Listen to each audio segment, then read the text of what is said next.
بسم اللہ الرحمن الرحیم والصلاۃ والسلام علیک یا رسول اللہ صلی اللہ تعالی علیہ وسلم۔ کیا 15 شعبان گزر جانے کے بعد مسلسل روزے رکھنا منع ہے؟ اور اگر منع نہیں ہے تو ابو داؤد شریف کی اس حدیث کا جواب کیا ہوگا جس میں رسول اکرم صلی اللہ تعالی علیہ وسلم نے ارشاد فرمایا اذا انتصف شعبان فلا تصوموا، یعنی آدھا شعبان گزر جانے کے بعد روزے رکھنا منع ہے۔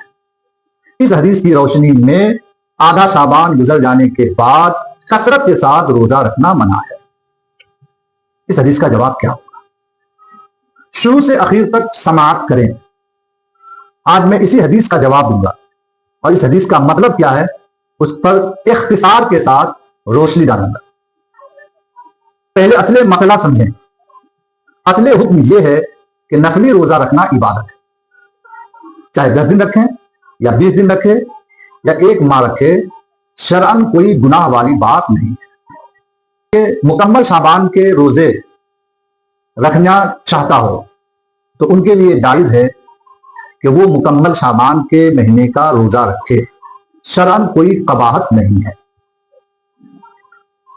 تو پھر ابو داؤد شریف کی اس حدیث کا کیا جواب ہوگا جس میں عقائد عالم صلی اللہ علیہ وسلم نے 15 شعبان گزر جانے کے بعد روزے رکھنے سے منع فرمایا؟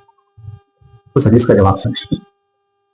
اس حدیث کا مطلب یہ ہے کہ یہ حکم یعنی آدھا شعبان گزر جانے کے بعد مطلقاً روزہ رکھنا منع نہیں ہے، ہر شخص کے لیے روزہ رکھنا منع نہیں ہے، بلکہ 15 شعبان گزر جانے کے بعد کثرت کے ساتھ روزہ رکھنا ان لوگوں کے لیے منع ہے جو کثرت کے ساتھ روزہ رکھیں گے تو نقاہت ہوگی، کمزوری ہوگی، وہ کمزور ہو جائیں گے اور کمزوری کی وجہ سے فرض روزے میں رکاوٹ پیدا ہو جائے تو ایسے شخص کے لیے 15 شعبان گزر جانے کے بعد کثرت کے ساتھ روزہ رکھنا منع ہے۔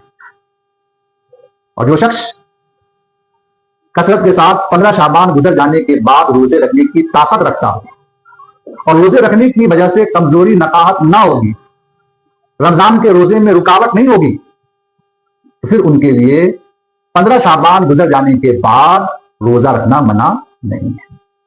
تو ابو داؤد شریف کی حدیث کا مطلب یہ ہے کہ منع ان لوگوں کے لیے ہے جو کثرت کے ساتھ روزے رکھ لیں اور وہی اور کمزوری کی وجہ سے رمضان کے روزے میں رکاوٹ پیدا ہو جائے۔ اسی بات کو ملا علی قاری رحمۃ اللہ علیہ مرقات المفاتیح جلد نمبر 4 صفحہ نمبر 309